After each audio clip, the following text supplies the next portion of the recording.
Hey there, lovely listeners. Welcome to Uniquely Wired Podcast. I'm your host, Nani. On this podcast, we uncover the beauty and nature of autism through heartfelt conversations. Let's jump in. What's up, y'all? Welcome to the Uniquely Wired Podcast. I'm your host, Anani. And y'all, the outfit today, if you're watching me on YouTube, it's giving comfy, it's giving cozy, it's giving messy because my hair, y'all, I don't know. I don't know what's going on up here, but it's okay. Listen, it's cold over here. It's in the 50s. It is November already. So thank you, Jesus. We made it to another month. And I don't know about y'all, but I am ready for the holidays. I'm ready for Thanksgiving. Granted, I'm saying that, but technically, I'm not ready. Okay, if you get it, you get it. But yeah, I'm excited and I pray and hope that everyone is doing well. If you're new here, thank you for being here.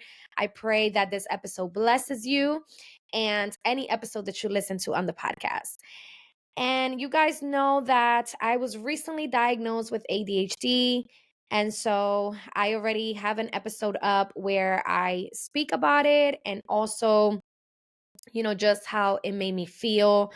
And I would say I am currently in the stage of acceptance.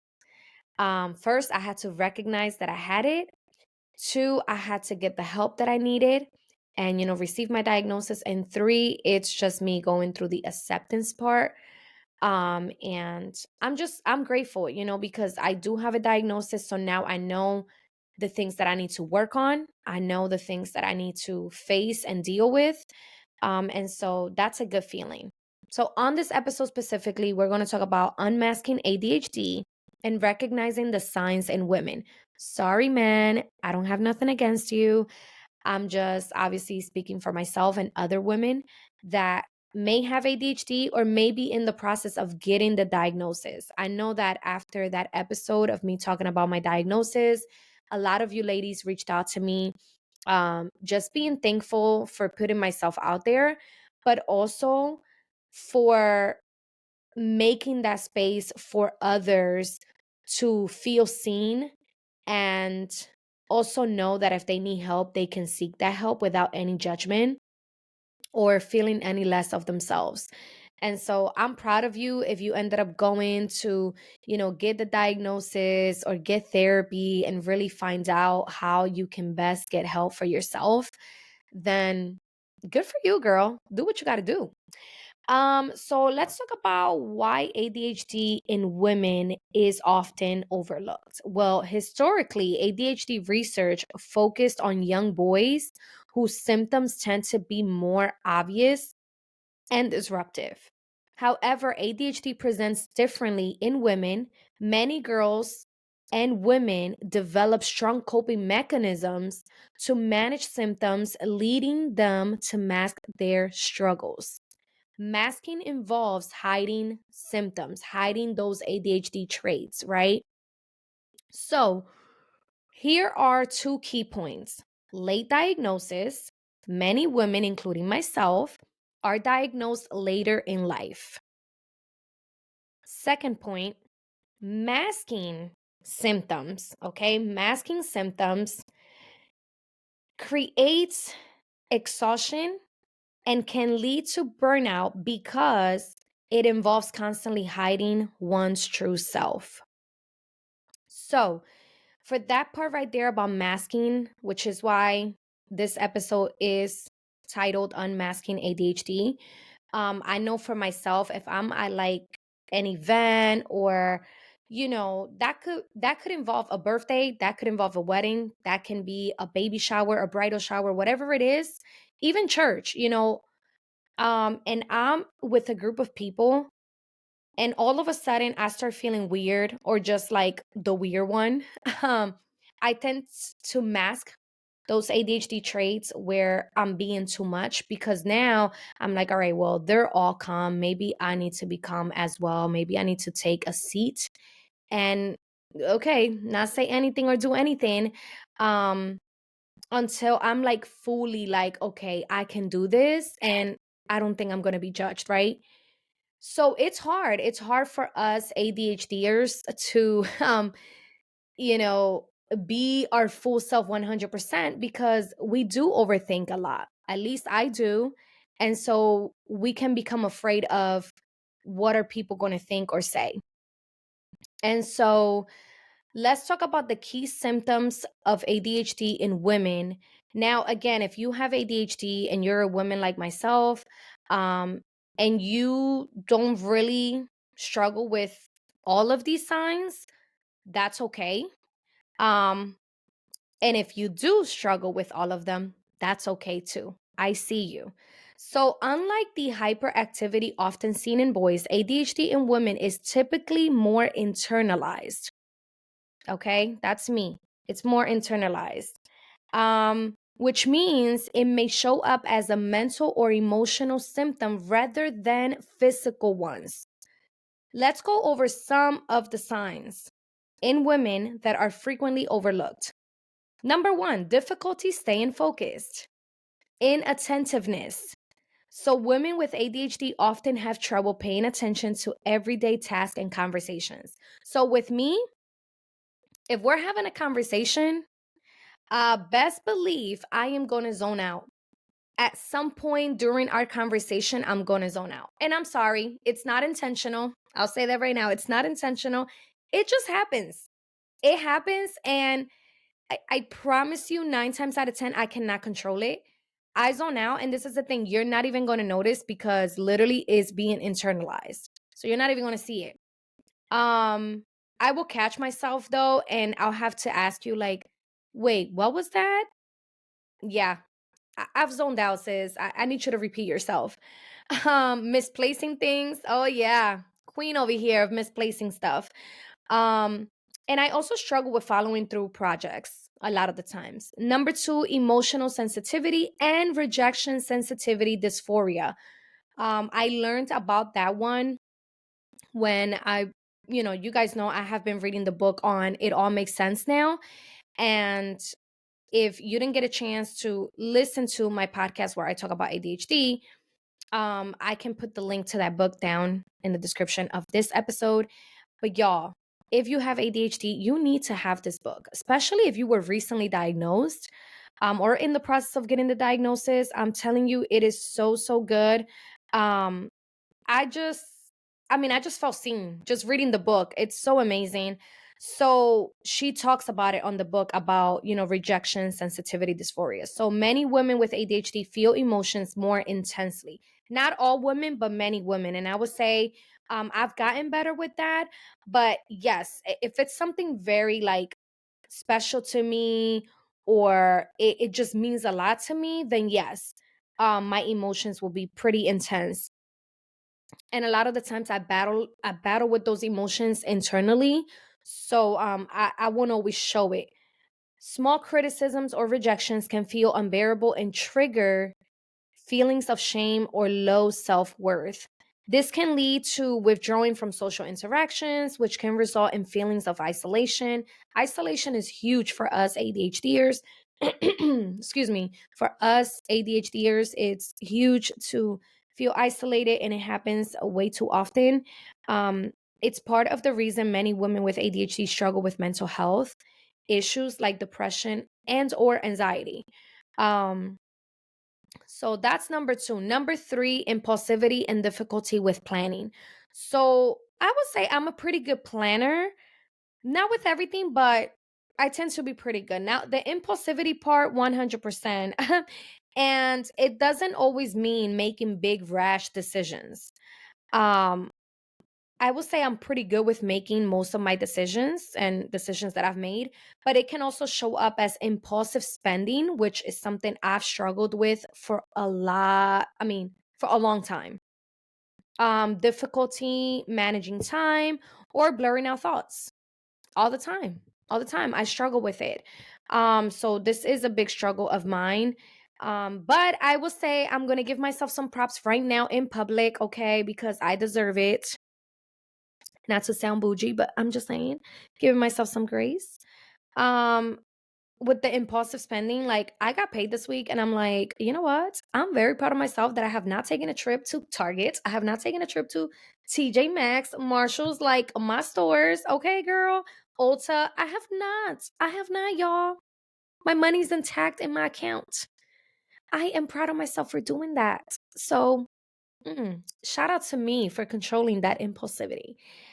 Because it's not easy, but I'm definitely grateful that, I've been able to control that.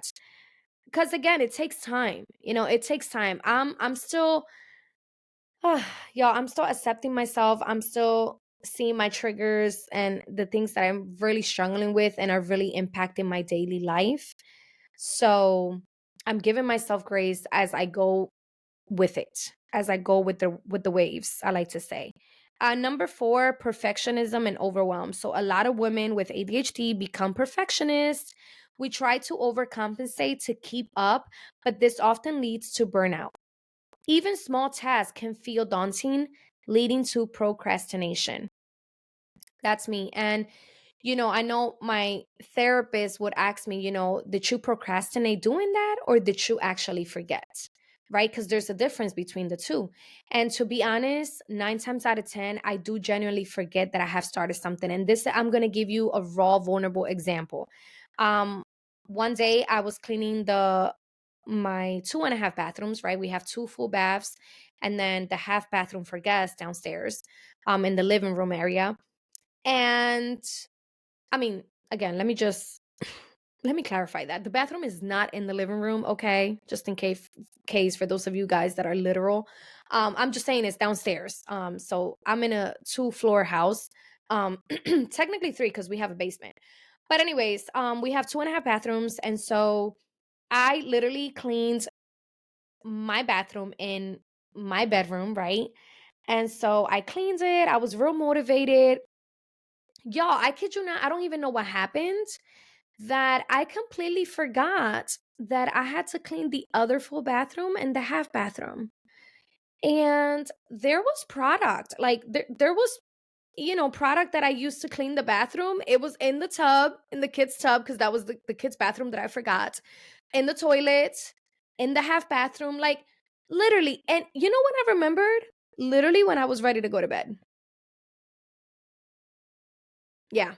Embarrassing. Okay, embarrassing to even share that. But I'm sure I'm not the only one that has happened to. But y'all, like, why? So again, like I genuinely forgot. Not to mention my son getting therapy, he's home. So I, it was just, I think I chose a day, to be honest, that I clearly had way too much going on. So again, I was trying to have this perfect home. I was trying to have the perfect house cleaned, all shiny and smelling good.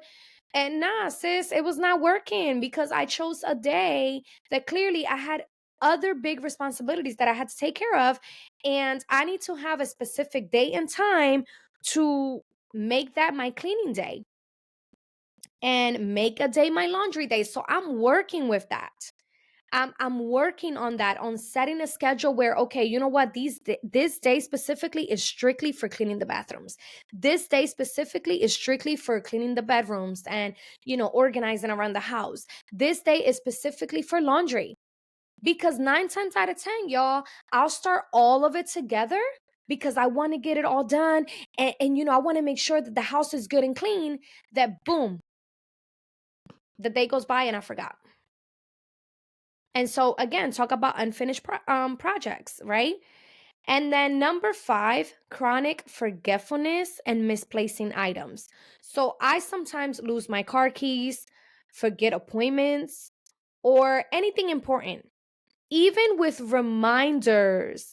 Even with reminders. So I have this skylight thing, which is a digital calendar that my husband got me a couple months ago, and I love it.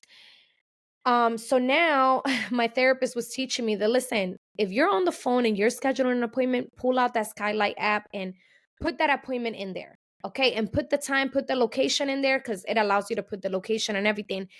And what happens is that I put it to remind me at 6 in the morning. So as soon as I wake up, I see the screen in my dresser and on top of my dresser. And so when I wake up, I see it and it makes a sound. It goes bloop. early in the morning at 6 in the morning, y'all. And because I'm up by 6, I'm like, oh my gosh, yeah, this is all I have to do. And it also comes to my phone too, which is awesome. So I'm working on that, on remembering things, especially important things such as appointments. Like I would hate to miss any of my kids' appointments. Like I am that mom that I'm like, look, I don't care if I'm 30 minutes early, but we're gonna make it. So it does become frustrating, but ADHD brains just struggle. Like my ADHD brains just struggle with short term memory, which can impact personal and professional responsibilities. So I would say, yes, I struggle with that, but it's not like, whoa, a super, super struggle. That's, that's bad and it's messing me up as a whole. No.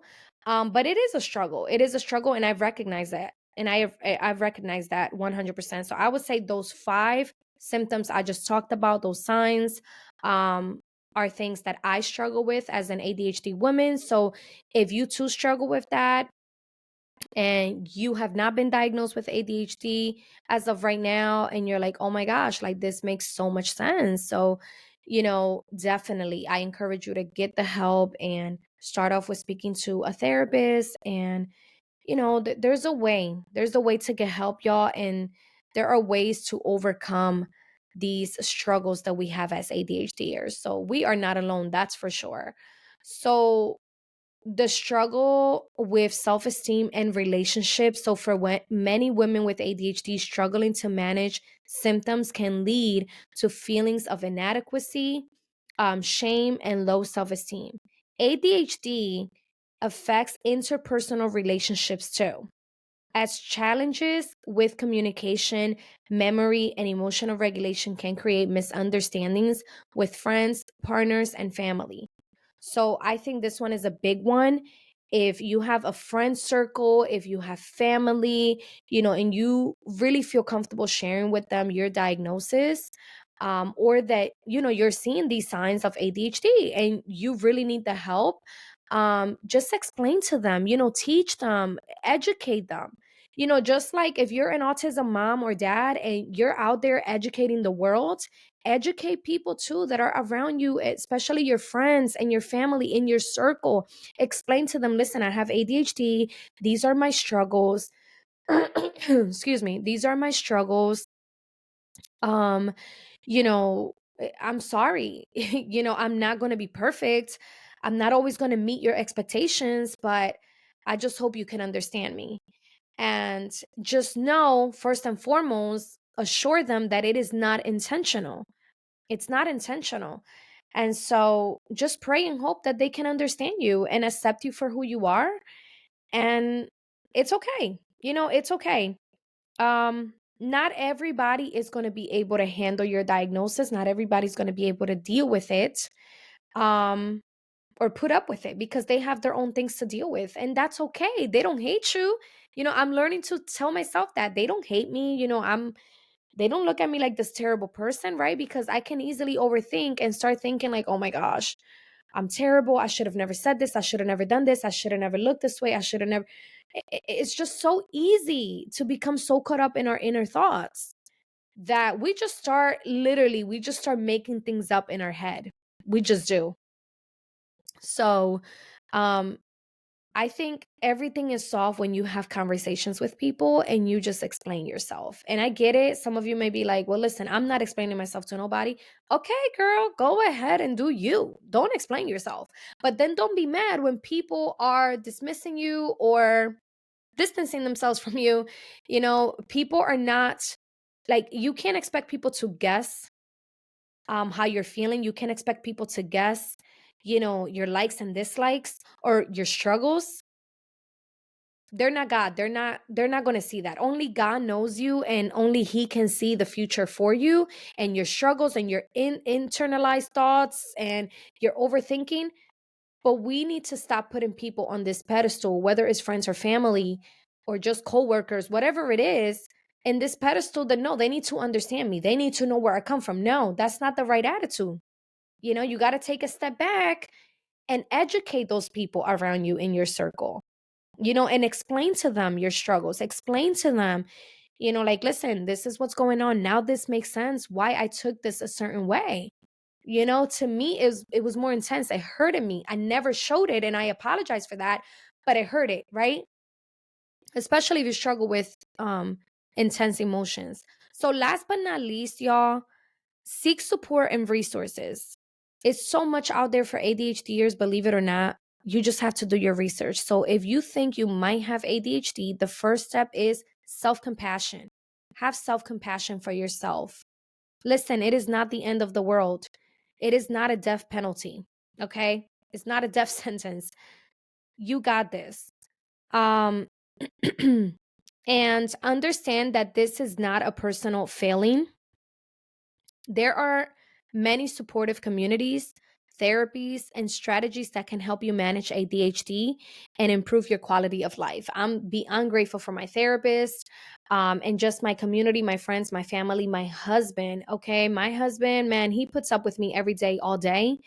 And so he knows my triggers. He knows. And I mean, to be honest, he's still learning. So I'm learning to give him grace and understand that, listen, just because he's my husband and we've been married for 10 years does not mean like he knows every single part of me. That's unrealistic to put our husbands in that pedestal for women that are married. Like we can't do that. We have to give them grace and teach them. And you guys know, for those of you that have been listening to the podcast for a while, that my husband is self-diagnosed autistic. So very soon we'll have an episode just sharing our triggers as, neurodivergent couple, married couple at that, with two neurodivergent children. Like my house is a neurodivergent home. So listen, you get what you get. You don't get upset when you come to this house. So 3 points: therapy and coaching, working with ADHD coaches or therapists who specialize in adult ADHD can provide tools and support. The second point is building routines. This is huge. Okay. Just like we have routines for our autistic children or special needs children, we should have our own routines too as ADHDers. And if nobody approved of that, I approve this message. Using strategies like time blocking, reminders, or visual aids can help improve focus and reduce forgetfulness. Um, and I would say that's definitely a huge thing. Medication and diet. So for some, medication is a helpful option, and adjusting diet and exercises can also have a positive impact. So my husband and I, we have been walking um just around the neighborhood, and it definitely helps mentally, not just the physical part of it because it is helping, but just mentally as well. Um, so I think just having a routine that's going to help you, that it's helping you, it's key. Um, so yeah, you guys, I mean that's pretty much it for this episode specifically. I'm trying to keep these episodes on ADHD organized for y'all so we're not like all over the place, cuz I could for sure be all over the place. But I am looking forward to just reaching out to a few people that are living with ADHD and have been living with ADHD a little longer than myself to just kind of come on and talk about it. Um, I am going to try and get Meredith, who is, first of all, forgive me, Meredith, for saying your name that way. Yeah, it's very hard for me to pronounce it. But, anyways, she is the author of It All Makes Sense Now, the book on ADHD that I have been reading. She is an adult with ADHD woman. And so I would love to interview her, y'all, and have her share her thoughts on it and just her journey as an ADHDer. Also, a few other people. Just that way you can see that you're not the only one if you do feel like you have ADHD. And it's more people out there with ADHD that you could even imagine. Um, so, anyways, that is it, you guys. I will see you again on another episode of the Uniquely Wired podcast. And that's a wrap for today's episode of Uniquely Wired podcast. Thank you so much for tuning in and sharing this space with me. If you enjoyed this episode, don't forget to subscribe, rate, and share. Until next time.